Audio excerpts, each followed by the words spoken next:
अस्सलाम वालेकुम। आज की वीडियो में हम करेंगे एक्सरसाइज 8A है जो mathematics book 3D3 7th edition जो न्यू एडिशन आया उसकी एक्सरसाइज है और इसका हम करेंगे क्वेश्चन नंबर 5। इसे जो पिछले क्वेश्चन से पहले करवा चुकी हूँ उसका लिंक मैं डिस्क्रिप्शन में दे दूंगी, आप वहाँ से देख लीजिएगा। और अगर अभी तक आपने हमारा चैनल सब्सक्राइब नहीं किया तो उसको सब्सक्राइब कर दीजिए और बेल आइकन को लास्ट में प्रेस कर दीजिएगा ताकि आपको न्यू आने वाली वीडियोज़ के बारे में पता चल सके।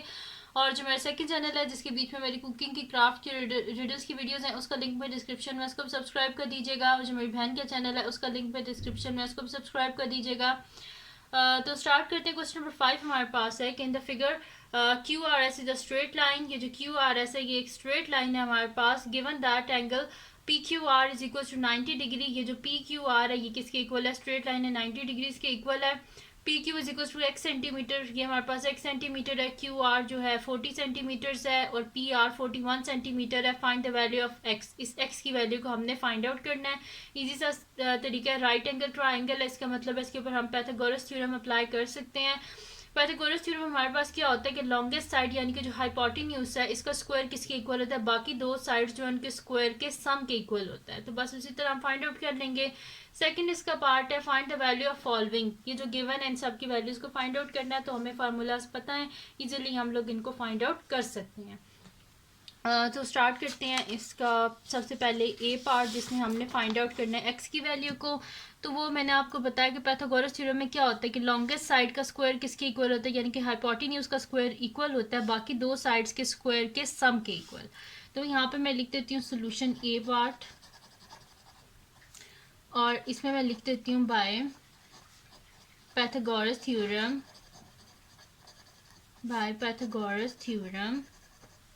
हमारे पास क्या होता है कि लॉन्गेस्ट साइड यानी कि P R hypotenuse P R whole square is equals to इन दोनों साइड, ये जो बाकी दो साइड्स हैं इनके स्क्वायर के सम के इक्वल, यानी कि P Q whole square plus Q R whole square. ठीक है, अब इनकी वैल्यूज जो गिवन है उनको बीच में सब्सटीट्यूट कर देते हैं। तो 41 whole square is equals to P Q, तो हमारे पास एक्स है तो मैं यहाँ पे लिख देती हूँ एक्स का होल स्क्वायर, और क्यू आर किसके इक्वल है? 40, यहाँ पे लिख देते हैं 40 का होल स्क्वायर। तो 41 का होल स्क्वायर फाइंड आउट कर लेते हैं। तो मैं यहाँ पे लिख देती हूँ 41 स्क्वायर इज इक्वल्स टू 1681। तो मैं यहाँ पे लिख देती हूँ 1681। तो 1681 is equals to X square plus 40 का स्क्वायर फाइंड आउट कर लेते हैं। तो 40 स्क्वायर इज इक्वल्स टू हमारे पास क्या आ जाएगा? 1600। तो मैं यहाँ पे लिख देती हूँ 1600। अब हमें क्या चाहिए? एक्स स्क्वायर चाहिए। 1600 को इधर ले आते हैं तो 1681 minus 1600 is equals to X square. इसको माइनस कर देते हैं, जाहिर सी बात है 1681 में से 1600 को माइनस करेंगे तो पीछे क्या बचेगा? 81। 81 is equal to X square. हमें एक्स का आंसर चाहिए, ऊपर स्क्वायर नहीं चाहिए। बोथ साइड पे स्क्वायर रूट ले लेंगे, स्क्वायर और square root cancel out. X is equals to मेरे पास क्या आ जाएगा? जब स्क्वायर रूट हटता है तो 81 का स्क्वायर क्या होता है हमारे पास? मतलब कि स्क्वायर रूट ऑफ 81 किसके इक्वल होता है? 9 के इक्वल होता है। और ऊपर से जब स्क्वायर रूट हटता है तो साथ में क्या आता है? Plus minus. ठीक है, और क्योंकि एक्स हमारे पास पॉजिटिव है, सिंस क्योंकि साइड हमेशा पॉजिटिव होती हैं, ठीक है, कभी भी किसी साइड की लेंथ नेगेटिव तो नहीं ना होती। तो इस वजह से मैं लिख देती हूँ since x is greater than 0, यानी कि हमें सिर्फ पॉजिटिव वैल्यू चाहिए। उस हिसाब से एक्स क्या आ गया हमारे पास? 9 आ गया। अब चलते हैं इसके नेक्स्ट पार्ट की तरफ जो कि हमारे पास बी पार्ट है। तो बी का फर्स्ट पार्ट क्या था हमारे पास? Find the value of sine of P R S. हमने फाइंड आउट करना है पी आर एस यानी कि ये वाला एंगल। इस एंगल, ये हमारे पास ट्राइंगल है और उसका ये एक्सटीरियर एंगल है। इसको फाइंड आउट हम इस तरह कर सकते हैं कि ये एक स्ट्रेट लाइन है, तो स्ट्रेट लाइन पे जो दो जुड़े हुए एंगल होते हैं उनका सम किसके इक्वल होता है? 180 डिग्री के। तो क्योंकि ये जो एंगल है इसको हम इजीली फाइंड आउट कर सकते हैं वो इस तरह, क्योंकि इसकी बाकी तीनों साइड्स हमें पता है, तो वहाँ से हम फाइंड आउट कर लेंगे साइन का फार्मूला लगा के। तो इसी वजह से मैं यहाँ पे फिर साइन का फार्मूला लगाती हूँ, फिर आपको आगे बताती जाती हूँ। ठीक है, तो हमने फाइंड आउट क्या करना है? Sine of angle P R S. ठीक है, इसका सोल्यूशन है ये। तो sine of angle P R S किसके इक्वल होगा? साइन का क्या फार्मूला होता है हमारे पास? Sine of A is equals to 180 degree minus A, ये होता है हमारे पास इसका फार्मूला। तो यहाँ पे ए क्या है मेरे पास? ये है पी आर एस। तो उस हिसाब से sine of angle A is equals to 180 degree minus angle P R S. ठीक है, तो यहाँ पे मैंने आपको क्या बताया था कि इन दोनों एंगल्स का सम किसके इक्वल है? 180 डिग्री के। ठीक है, यहाँ पे मैं आपको साइड पे समझा देती हूँ।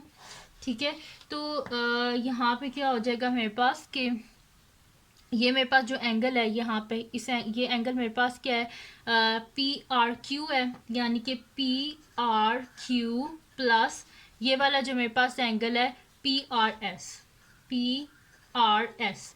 ठीक है, स्ट्रेट लाइन है, दो जुड़े हुए एंगल है, इनका सम किसके इक्वल होगा 180 डिग्री के। ठीक है, तो यहाँ पे क्या लिखा हुआ है 180 degree minus P R S. तो मैं अगर यहाँ से फाइंड आउट करूँ तो यानी कि इसको इस साइड पे जाना चाहिए, तो P R Q is equals to, यहाँ पे भी एंगल और ये भी एंगल है। ठीक है, तो angle P R Q is equals to 180 degree minus angle P R S. ठीक है, तो 180 degree minus angle P R S जो कि यहाँ पे लिखा है 180 degree minus angle P R S, तो ये किसके इक्वल आ रहे हैं एंगल पी आर क्यू के।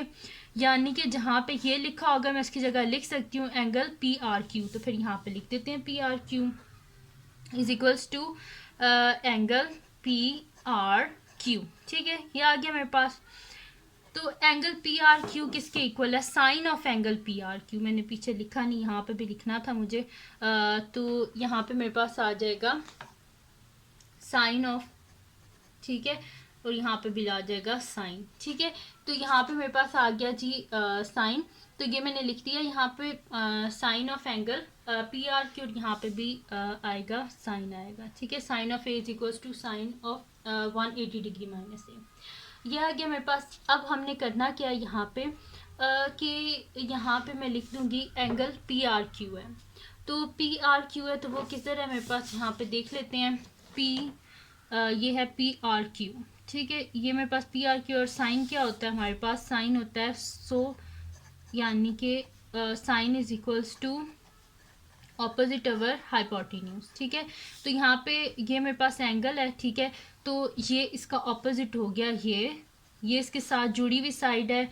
ये इसकी एडजेसेंट साइड होगी, और ये क्या हो गया हाइपोटेन्यूज। ठीक है, तो यहाँ पे मुझे क्या चाहिए ऑपोजिट ओवर हाइपोटेन्यूज, तो ऑपोजिट क्या इसका एक्स है, और एक्स को हमने फाइंड आउट किया था, वो क्या था मेरे पास 9, यानी कि मेरे पास आ जाएगा 9/41। ठीक है, तो यहाँ पे लिख देते हैं इज इक्वल्स टू, और इसकी साइड्स के नाम भी लिख देती हूँ, वो क्या है मेरे पास पी क्यू ओवर मेरे पास है पी आर। ठीक है, तो वो क्या आ जाएगा 9/41, तो ये मेरे पास आ गया sine of angle P R S 9/41।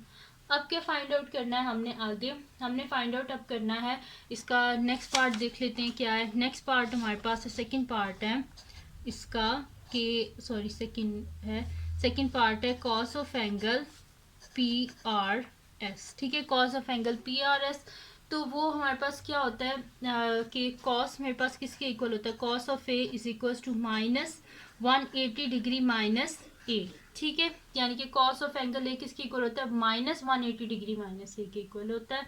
तो ये कह रहे हैं फाइंड आउट करें हम पी आर एस, तो पी आर एस वैसे ही दोबारा से करेंगे कि 180 डिग्री जितना कॉस का फार्मूला है वही लगा देते हैं, तो मैं यहाँ पे लिख देती हूँ सोल्यूशन, जिसना पिछला पार्ट किया था बस वैसे ही करना है, बस बाय माइनस है और कॉस है।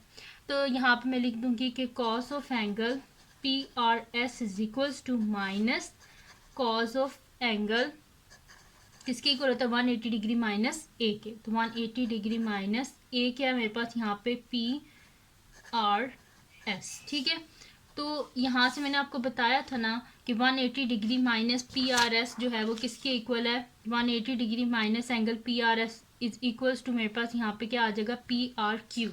तो वही चीज़ मैं यहाँ पे लिख देती हूँ minus cos of angle P R Q. ठीक है, विच इज़ इक्वल्स टू यहाँ पे क्या आ जाएगा कॉस के हिसाब से हमने करना है, तो कॉस क्या होता है हमारे पास 100 का। ठीक है, यानी कि कॉस हमारे पास किसके इक्वल होता है एडजेसेंट ओवर हाइपोटेन्यूज। ठीक है, तो इस ये 100 का टो आप याद कर लें तो इजीली आप जो है ना फाइंड आउट कर सकते हैं रेशियो साइन की, कॉस की और टेंजेंट की। तो यहाँ पे क्या होता है एडजेसेंट ओवर हाइपोटेन्यूज, तो एडजेसेंट क्या है यहाँ पर मेरे पास क्यू आर, तो मैं यहाँ पर लिख देती हूँ minus Q R divided by hypotenuse, यहाँ पे क्या है P R divided by P R, तो यहाँ पे क्या आ जाएगा माइनस क्यू आर किसके इक्वल है मेरे पास 40 और पी आर मेरे पास इक्वल है 41, तो 40 डिवाइडेड बाय 41, तो ये आ गया इसका आंसर। अब चलते हैं इसके लास्ट पार्ट की तरफ जो कि थर्ड पार्ट है, तो मैं यहाँ पे लिख देती हूँ सोल्यूशन थर्ड पार्ट। तो थर्ड पार्ट क्या है मेरे पास, tan of angle P R Q. तो tan of angle P R Q is equals to, मेरे पास क्या आ जाएगा, टेंजेंट किसके इक्वल होता है, T O A TOA is equals to tan is equals to opposite over adjacent. ठीक है, ऑपोजिट ओवर एडजेसेंट, तो ऑपोजिट क्या है इसका 9 है यानी कि पी क्यू है, और एडजेसेंट क्या है इसका Q R, P Q divided by Q R is equals to PQ divided by QR which is equals to PQ equal है 9 के और QR इक्वल है हमारे पास 40 के, तो 9/40। ठीक है, तो ये आ गया इसका आंसर और इसका लास्ट पार्ट भी सॉल्व हो गया। तो ये थी जी आज की वीडियो जिसमें मैंने आपको करवाया है एक्सरसाइज 8A का क्वेश्चन नंबर 5। तो अगर ये वीडियो आपके लिए हेल्पफुल है तो इसको लाइक कीजिएगा, मेरे चैनल को सब्सक्राइब कीजिएगा और बेल आइकन को लाजमी प्रेस कर दीजिएगा ताकि आपको न्यू आने वाली वीडियोस के बारे में पता चल सके। और जो मेरा सेकंड चैनल है जिसके बीच में मेरी कुकिंग की, क्राफ्ट्स की और रीडर्स की वीडियोस हैं, उसका लिंक भी डिस्क्रिप्शन में, उसको भी सब्सक्राइब कर दीजिएगा। और जो मेरी बहन का चैनल है उसका लिंक भी डिस्क्रिप्शन में, उसको भी सब्सक्राइब कर दीजिएगा। और अपनी दुआओं में लाजमी याद रखिएगा। अल्लाह हाफिज़।